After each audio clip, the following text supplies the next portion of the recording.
Lisa Niver. Thank you, thank you, thank you. And it's my honor to be here at the Travel and Adventure Show speaking on behalf of PADI. And if you had told me years ago that I would get this opportunity, I wouldn't have believed it. But I do have some friends here today that, we're gonna work on that. That's a little loud. Are we good? Is that better? Okay, my friends here today that I used to go scuba diving with when I worked on the cruise ship. Go Dallas! So, this is actually the 4th Travel and Adventure Show I've had the honor to speak at, so thank you for joining me here in Dallas. And when I was at the travel show in Los Angeles, I was lucky enough to be on Good Day LA with Bob DeCastro. So that was really fun to be on television and talk about how great the Travel and Adventure Show is. In Los Angeles, I've been able to share travel segments on television with KTLA. You can see some pictures here. That's me talking about Ogden in Utah, Philadelphia, Napa Valley, Palm Springs, Scottsdale, Arizona, Canada, and I was even part of the KTLA coverage for the Oscars and the Critics' Choice Awards. So here's a little bit from my friends at KTLA. Travel expert Lisa Niver is here. Do you follow Lisa Niver? Travel advisor Lisa Niver. And Niver knows best. The Globetrotters' years of travel experiences led her to create the adventure-based online community. When you say go travel it's very personal stories. It's people's experiences in a place. And I coach, you go to the station, they have a great big giant celebration before you even get on the train. And the train is so beautiful. Don't you think it's like once you board, you just like let go, right? Everything else, everything's going to be taken care of. You don't have to do anything. Nothing. They serve you breakfast, lunch, snacks, beverages, wine, cheese. Train where you go through the spiral tunnels. It's an engineering marvel. And I got in the X6 and they were telling you, brake when you see the yellow cone and gun it, and the car swerved. And I've never felt that before. And I was like, I think I'm doing terribly. And when I got out of the car and in the next vehicle, he's like, you're doing amazing. So I know that a lot of speakers here at the travel show ask you to put your phones away, but I'm perfectly happy for you to keep your phone out and take pictures of anything that you want to look into later. And if you're looking for a way to contact me, this is my bit.ly. And on here you can find links to my podcast, which is called Make Your Own Map.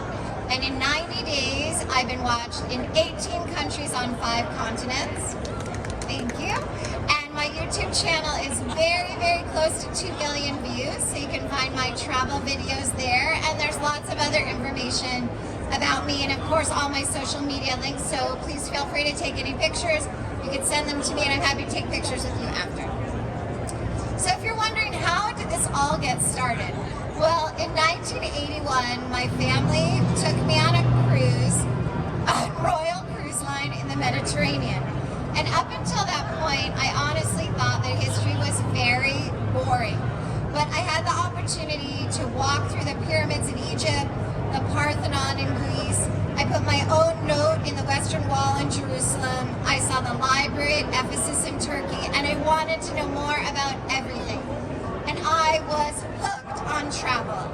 Now that led me to a life of travel, but we're here in the Dive and Watersports Pavilion, and we have some incredible destinations, which I hope you'll investigate and go diving with everybody. But for me, I was afraid of the water. I had a near drowning as a child, and I did not swim almost at all. But in college, my best friend was an NCAA synchronized swimmer. So every night I left the library after studying and I picked her up at the gym, and one day I said, I never even come inside the gym. I should do something. I'm here every day to pick you up. She said, well, why don't you swim? And I was very afraid, but she managed to teach me to swim. And I realized that it's much more important. It doesn't matter how many times you fall down.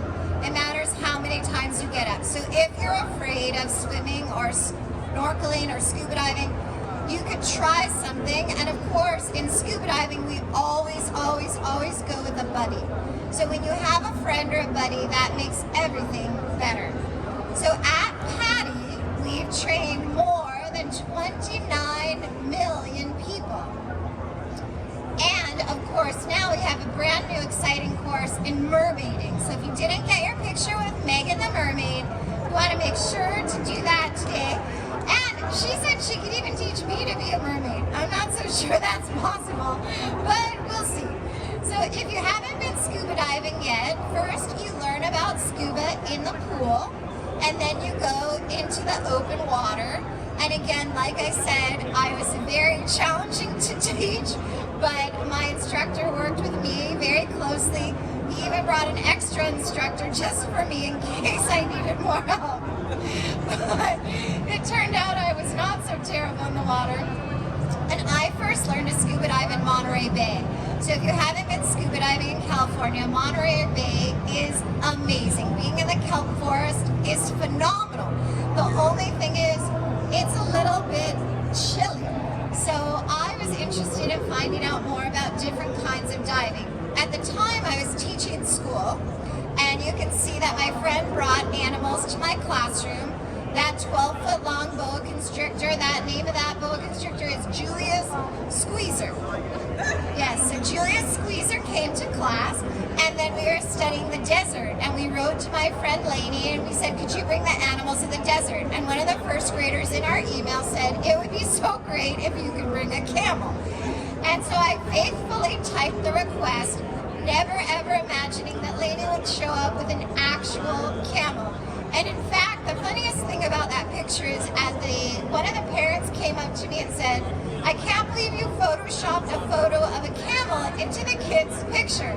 And I said, well, did you ask your child about the camel? And he said, yeah, my child said there was a camel, but I didn't believe him. So in fact, we did have a camel. And I said I was so interested in scuba diving, but as a teacher it was hard for me to afford scuba diving, and I wanted to go to this mecca of warm water diving. Less weights, less wetsuit, more fish. So I got a job at Club Med, except they sent me to the mountains and I went skiing. But they promised me if I did a good job in the Colorado, they'd send me somewhere where there'd be diving. So in the picture you're seeing, the pretty one, that's my sister. And the other one, that's me dressed up as Marge. I'm Marge, the nerdy librarian. That was my character every week in the dating game. And the funny thing was, I always won. Because the other characters were kind of sexy, slutty, and scary. And so the dating game, they always picked me. So after I worked in Colorado, they did, as promised, send me to the Bahamas. And while I was there, I learned about working on cruise ships. So I did work for Princess Cruises with my friends here in the audience. Yay! And I sailed the 6 seas for 7 years.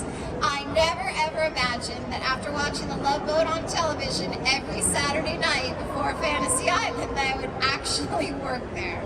And scuba diving was my priority. I changed all my shifts, I traded everything so that I could work when it was not scuba diving and be off for Grand Cayman, Cozumel, St. Thomas, and I even went dry suit diving in Juneau in Alaska.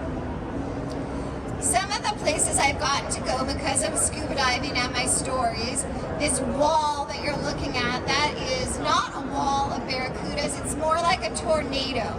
They feed in a big tornado kind of looking situation, and that's in a place called Sipadan in Borneo. If it's not on your scuba diving bucket list, I highly, highly recommend it. The picture of me and the shark, that is in Cuba at Gardens of the Queen. And in the bottom, that's in Puerto Rico. I did an Orbits web series. I was the co-host and we filmed in Puerto Rico. Now, at one point I went to beaches, Turks and Caicos with a bunch of other journalists. And the thing about being with a lot of journalists is someone is always filming. So this is what happened underwater.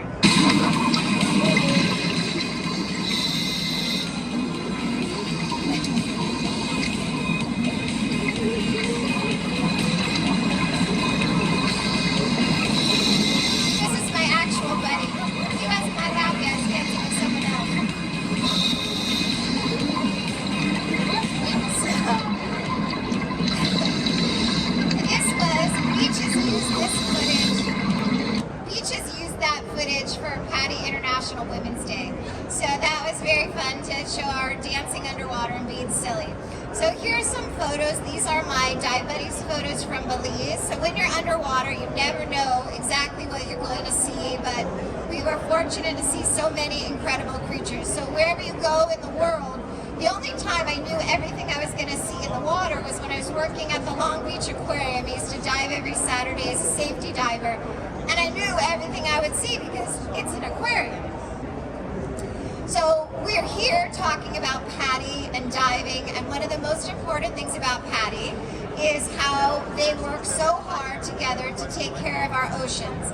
And so Ocean Torch Bearers is a really important part of PADI. You can find it on the website, and there's more exciting news coming this month for Earth Day.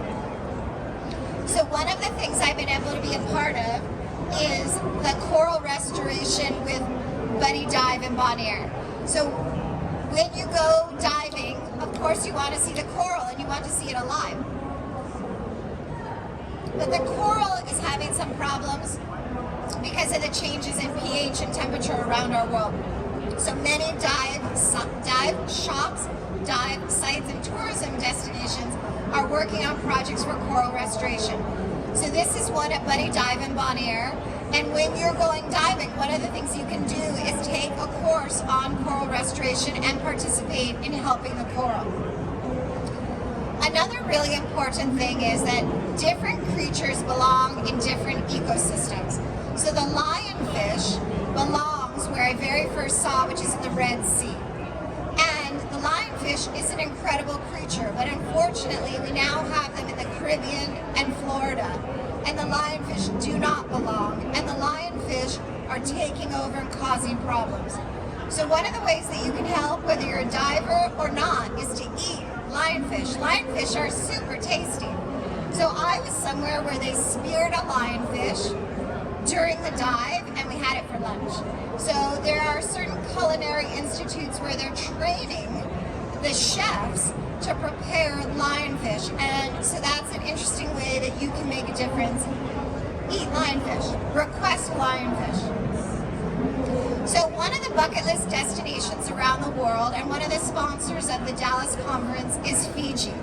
And one thing a lot of people want to do is stay in an overwater bungalow. So this is my overwater bungalow in Liku Liku Lagoon Resort on Malolo Island.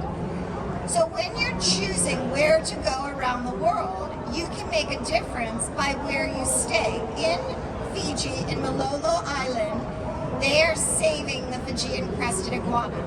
This iguana was on the brink of extinction, but they've changed that. And you can learn about their habitat. The tropical dry forest is the most endangered habitat on our planet, and they are planting a goal of 200 trees a month. So you can come and help plant trees. Thank you for learning about the Fijian crested iguana. So like I said, depending on where you are in the world, there's different environmental projects and you can participate.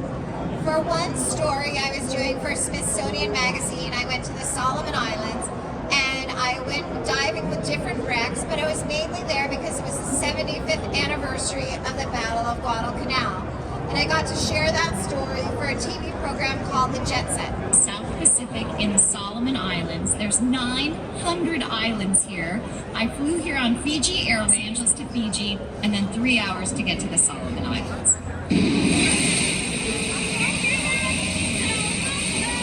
Mo, who's the chief, taught me how to make cloth out of bark, but you have to pound it. That's one. That's soft. And then the groom's family will give it to the bride. The diving in the South Pacific is fantastic.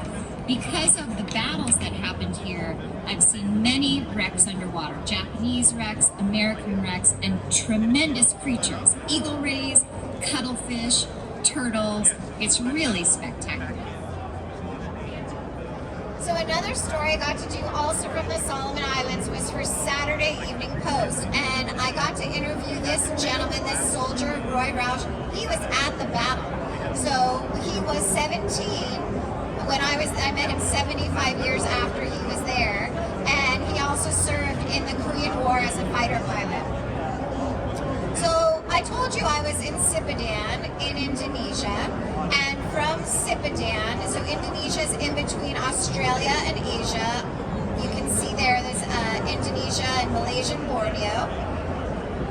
From Sipadan, we traveled overland and then on the water to a small island called Derawan. And when we were in Derawan, they said we could go for an hour and travel to Kakavan. And that was a place we could swim with distinguished jellyfish. Now, I wasn't entirely certain that they weren't joking. And when we got there, we went an hour by boat and then we climbed up the stairs. The lake came up with the island. It was separated from the ocean, and so the jellyfish adapted, evolved, changed. They don't stink. But when I was looking out at the lake and there were more jellyfish than flowers in a super bloom, I thought either it's gonna be amazing or I'll be dead.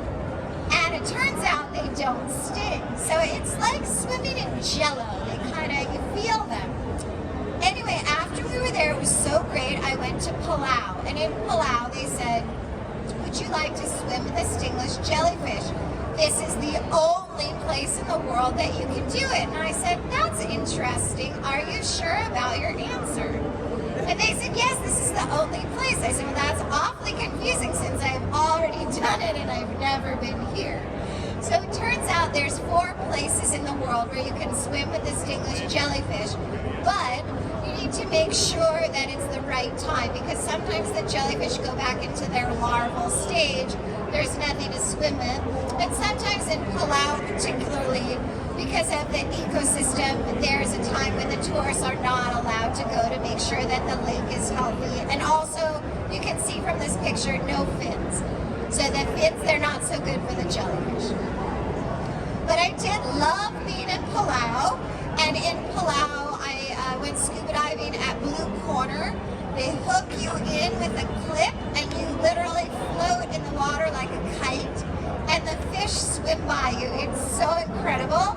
If you haven't been to Palau, I highly recommend it. The other thing I love about Palau is their pledge. When you arrive, they stamp your passport, and this pledge is between the children of Palau and you as a guest, and it's to remind you to take care of their home. So as scuba divers, we always say we take only pictures and we leave only bubbles. But I think this pledge is an excellent reminder of how we need to care for our planet and where we live and where other people live. Now, one of my favorite things to see in the water is sharks. So some people are afraid of sharks, but sharks are really magnificent, important creatures. We have new legislation to stop shark finning, so hopefully that will improve our oceans. But I just like to show a little bit of sharks because I love to be in the water with sharks. Sharks are majestic, sharks are important, and sharks do not want to eat you, no matter what the media tells you. You don't taste it.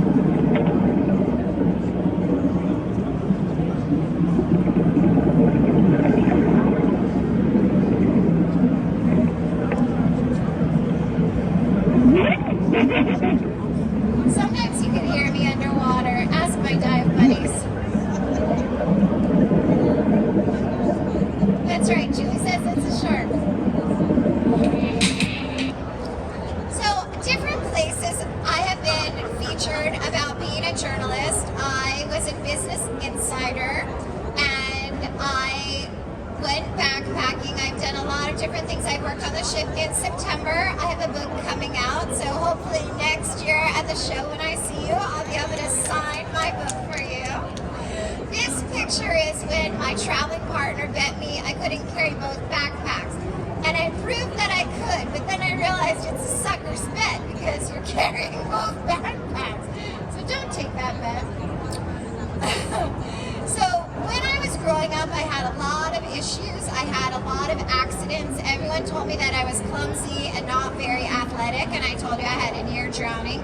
But it turns out, in my 40s, when I was getting divorced, I finally got my eyes diagnosed. I had a vision problem, and I'm not clumsy, I just couldn't see like everyone else. But now I fixed my eye problem, and that led me me to do 50 challenges before I turn 50. That's a big part of my upcoming book.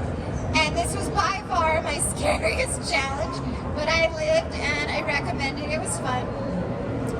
And I just want to close out. I do have 2 giveaways before we finish, but just share a few more of my travel stories. This is when I was in Africa on safari with Abercrombie and Kent.